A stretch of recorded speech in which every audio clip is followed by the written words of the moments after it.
소년이라는 스토리가 있습니다. 다 잘 아시겠지만 들판에서 양을 치던 한 소년이 있었는데 이 소년이 양을 이제 지키는 겁니다. 그런데 그 양을 지키는 그 들판 곁에는 동네 사람들이 이제 농사를 하고 계셨고 주민들이 일을 하는 필드가 있었어요. 그런데 이 양치기 소년이 양을 이제 늑대로부터 지키는 겁니다. 그런데 늑대들이 나타나면 양들을 다 물어 죽이거나 잡아가기 때문에 주민들이 도와줘야만 양을 물리칠 수가 있어요. 그래서 언제든지 늑대가 나타났다 그러면 마을 사람들이 일을 하던 걸 내려놓고 이렇게 장비를 들고 막 쫓아 올라와서 늑대들을 물리쳐줘야 양들이 이제 죽지 않고 손실이 없는 겁니다. 그런데 아무 일 없이 양만 보고 있다 보니까 좀 지루했는지 이 양치기 소년이 한번 장난을 쳐봤어요. 사람들에게 늑대가 나타났다고 도와달라고 막 소리를 치니까 사람들이 큰일 났구나 생각하고는 전부 일하다 말고 연장을 들고는 막 뛰어 올라와서 그 소년이 지키는 양들을 지키기 위해서 전부 올라온 거예요. 그런데 늑대가 없는 겁니다. 그러니까 실망을 하고 그냥 한번 놓고 그냥 지나갔어요. 그런데 이 양치기 소년이 사람들이 쩔쩔매면서 올라오는 게 너무 재밌으니까 한 번 또 장난을 한 겁니다. 늑대가 안 왔는데 늑대라고 또 소리를 지르고 또 한 번 도와달라고 한 거예요. 사람들이 다 뛰어 올라왔어요. 이번에도 늑대가 없으니까 화가 났어요. 아니 지금 바쁜데 자꾸 장난하면 어떡하느냐고. 그러고 나서 얼마 후에 정말 늑대들이 나타났어요. 그래서 자기 양들을 다 물어 죽이는 거예요. 혼자 막을 수가 없어요. 늑대가 얼마나 무서운지. 그래서 이 양치기 소년이 도와달라고 늑대를 왔으니까요. 동네 사람들 빨리 와서 좀 도와주세요 그랬는데 아무도 안 오는 거예요. 또 장난하는 줄 알고. 그래서 결국 양들이 다 죽고 늑대들이 다 물어가고 아무 도움이 되지 못했다는 얘기가 이 서부화에 나오는 이 거짓말쟁이 이 양치기 얘기입니다. 근데 오늘 성경 말씀에는 이거와는 현상은 비슷한데 내용이 전혀 다른 로데라고 하는 아이가 하는 얘기를 사람들이 믿지 못한 이 얘기가 나오고 있습니다. 오늘 본문 말씀을 통해서 하나님께서 우리에게 어떻게 응답하시는지 믿음의 원리를 배우고 깨우칠 수 있는 기회가 될 수 있기를 주님의 이름으로 축원합니다. 자, 오늘 우리에게 주신 하나님의 말씀을 한번 읽어보겠습니다. 사도행전 12장 14절부터 17절의 말씀입니다. 다 같이 읽겠습니다.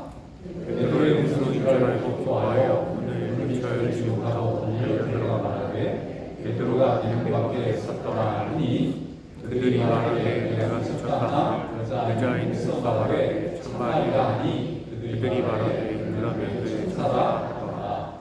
베드로가 문을 두드리기를 지치지 아니하니 그들이 문을 열어 베드로를 보고 놀라는지라. 베드로가 그들에게 손짓하여 조용하게 하고 주께서 자기를 이끌어 물에서 나오게 한 일을 말하고 또 야고보와 형제들에게 이 말을 전하라고 떠나 다른 곳으로 가니라. 아멘. 말씀 은혜가 있으시기 바랍니다. 베드로가 당시에 유대를 다스리던 헤롯이라고 하는 왕에게 붙잡혀가서 처형을 기다리고 있었습니다. 헤롯이라고 하는 왕은 역사 속에서 보면은 로마에 많은 뇌물을 주고 유대 지역을 다스릴 권한을 받아온 왕.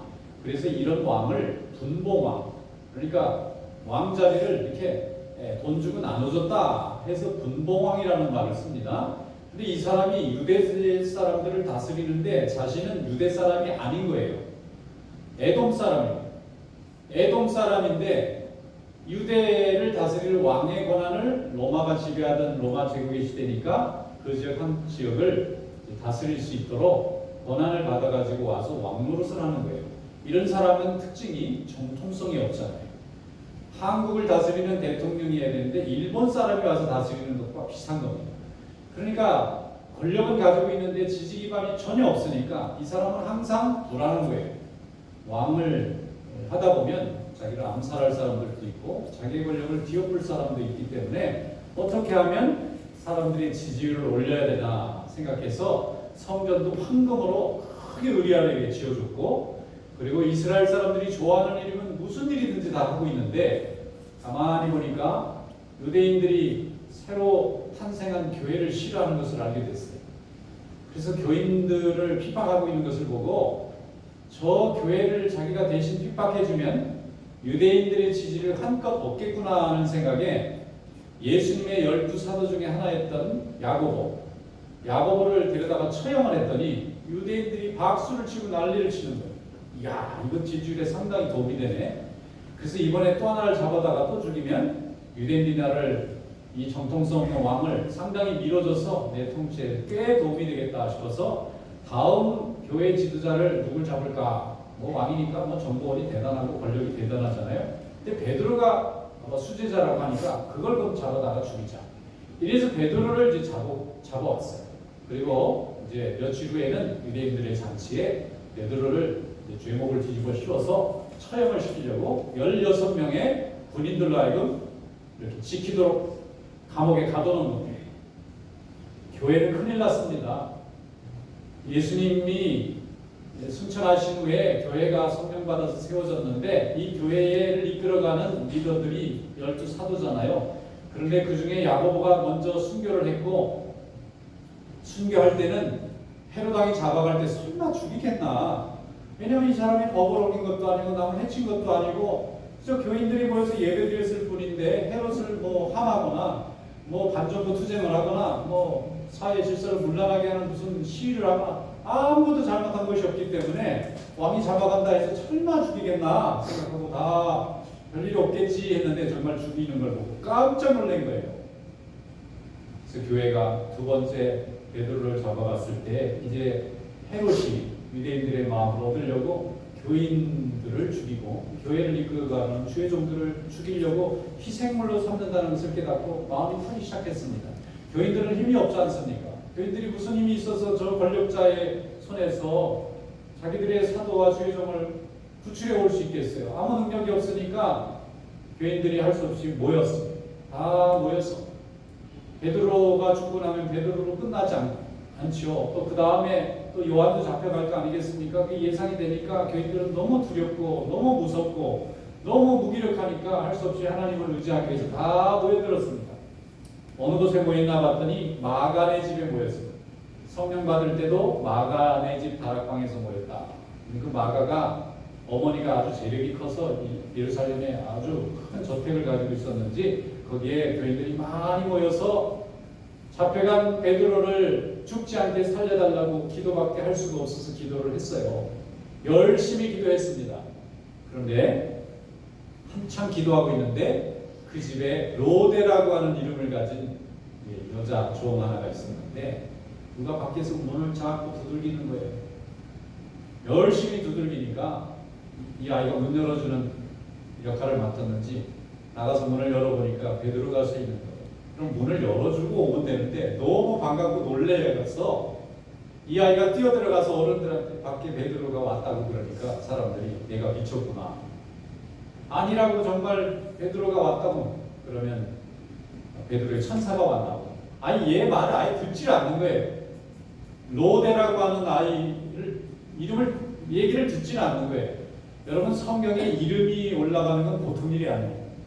안 써도 되는 이름을 굳이 썼을 때는 굉장히 의미가 있는 거예요. 이 아이의 이름이 로데입니다.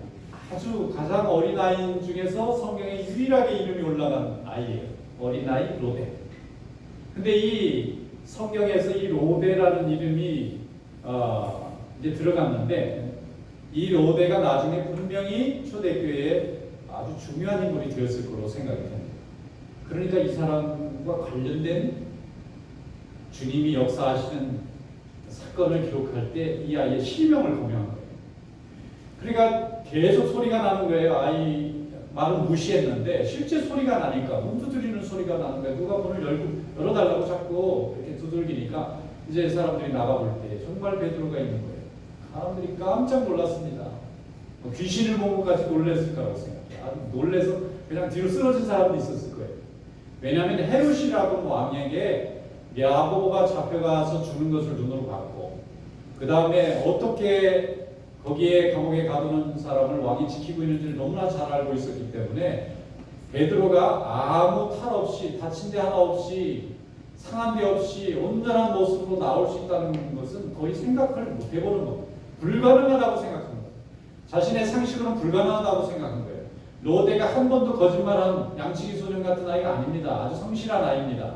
한 번도 어른들에게 아닌 걸 맞다고 말을 바꿔서 말한 적이 없는 아이예요. 그런데 어른들이 이 아이 말을 안 믿고 있는 겁니다.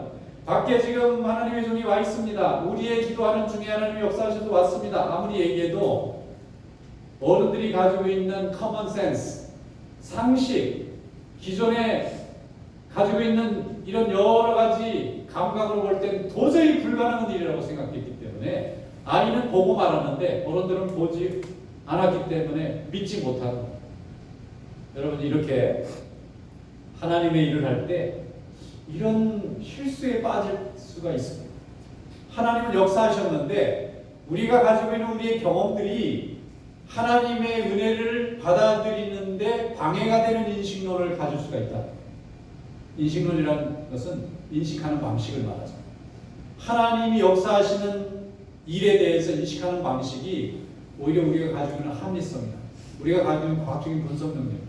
아니면 우리가 과거에 경험했던 우리의 판단들이 오히려 방해가 될 때가 있다는 거예요. 이것이 로데의 사건이 우리에게 보여주는 내용입니다. 하나님이 얼마나 사람들이 믿기 어려운 일을 행하셨는지를 보여주는 거예요.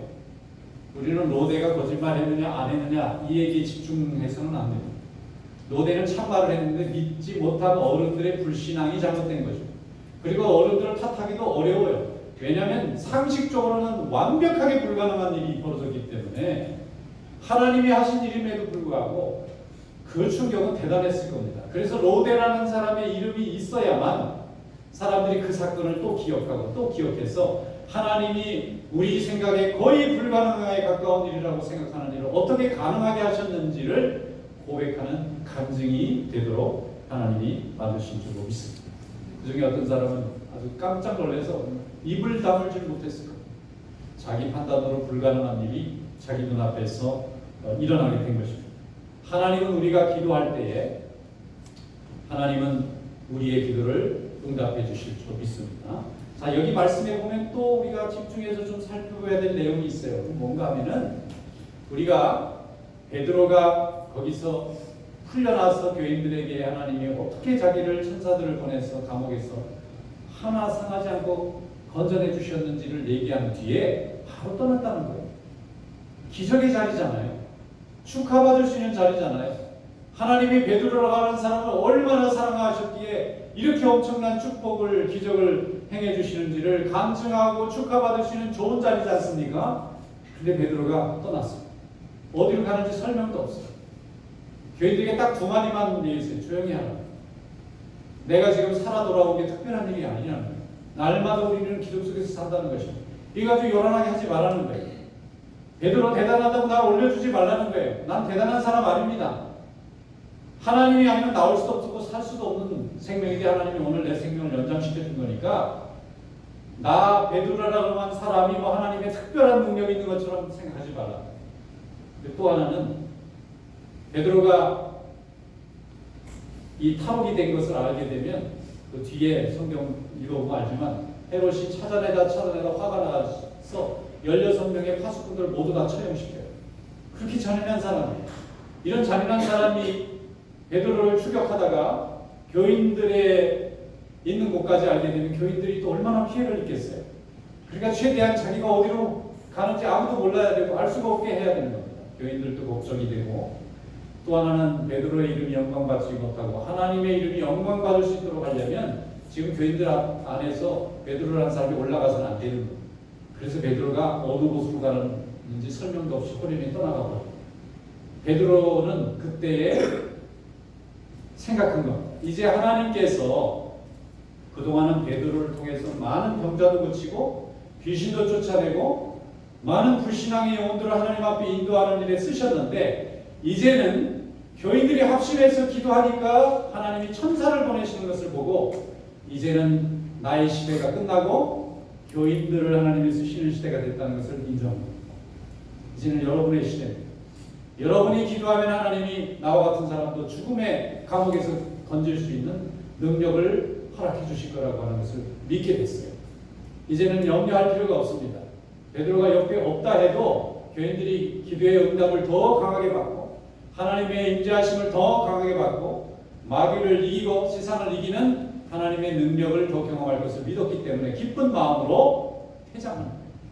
그리고 하나 맡겼습니다. 야고보에게 전하라. 여기 야고보는 주의 동생 야고보입니다. 앞에 야고보는 처형당한 제자 야고보. 야고보가 자주 나오니까 우리는 자꾸 이렇게 좀 혼란스러울 때가 있는데 야고보라는 이름을 가진 사람이 성경에 중요한 인물이 둘이 나와요. 당시에는 굉장히 흔한 이름이었어요. 하나는 예수님의 제자 중에 하나는 야고보, 처형당했고 하나는 예수님의 친동생이었는데 나중에 예루살렘 교회의 교인들로부터 목회자로 추대를 받아서 예루살렘 교회의 담임 목사로 교회를 이끌어갔던 주의 동생 야고보. 이 사람은 야고보서를 쓴 사람이라서 자기의 소개를 주의 형제 동생 된 야고보라고 자기를 소개하고 있습니다. 그런데 그 교회의 12사도가 장로의 역할을 했다면 야고보는 목사 역할을 하면서 합심해서 교인들을 이끌어갔던 인물입니다. 야고보에게 내가 어떻게 하나님의 천사에 의해서 감옥에서 나오게 되는지를 전하라 하는 이 말만 남기고 떠났다는 것은 앞으로 예루살렘 교회의 일은 야고보와 교인들이 감당하게 하고 자기는 또 다른 하나님의 일에 쓰임받기 위해서 떠난다는 뜻으로 말하는 것입니다. 여러분, 우리가 하나님 앞에 은혜 받는 것은 하나님의 영광을 위해서 쓰임받는 줄로 믿습니다. 그리고 우리가 쓰임받는 것만큼 또 다른 누군가도 쓰임받고 있다고 하는 것을 인정할 수 있어야 하는 줄로 믿습니다. 하나님은 모든 하나님의 자녀들을 하나님의 일에 골고루 다 사용하시고 나만 쓰시는 것이 아니라 다른 사람도 똑같이 사용하고 있어요. 그래서 우리는 하나님께서 어떻게 역사하시는지를 날마다 고백하며 감사하고 하나님께 영광을 돌려줄 줄로 믿습니다. 베드로가 많은 은혜를 경험한 후에 그 영광을 자신에게 돌아올 것을 염려해서 하나님 앞에 돌리고 자신은 교인들로부터 떠나서 새로운 일을 감당하러 떠날 때에 하나님은 예루살렘에서 수고한 베드로를 로마에서 더 크게 쓰셨어요. 그리고 베드로가 열심히 했던 일의 빈자리를 사도 바울을 다시 세우셔서 하나님이 이방인들에게 복음을 힘있게 증거하신 줄로 믿습니다. 하나님은 이렇게 많은 하나님의 자녀들을 여러 모양으로 지금도 사용하고 계시는 줄로 믿습니다.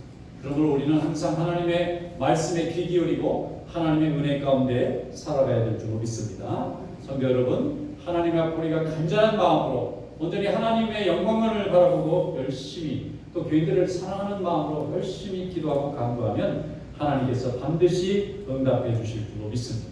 그러므로 응답받는 자는 응답하신 하나님을 변함없이 바라보고 그 이름을 높이며 지혜롭게 하나님 앞에 반응하는 그런 성도들이 되어야 될 줄로 믿습니다. 응답받는다는 사실이 중요한 것이 아니라 하나님 주신 응답을 받았을 때 내가 어떻게 반응하냐가 더 중요합니다. 우리는 하나님 앞에 주여 주여 주시옵소서 날마다 기도하는데 주님이 주십니다. 그럼 변함이 없어요. 항상 주십니다. 그런데 그 받은 은혜에 대한 반응이 다른 거예요. 이걸 가지고 나만 은사 받았네, 나만 특별히 축복받았냐고 떠들고 다니면 오히려 하나님의 영광이 가려질 수 있다. 근데 내가 받은 이 은혜를 여러분도 똑같이 받을 수 있습니다. 내가 받았다면 여러분은 더 잘 받을 수 있습니다.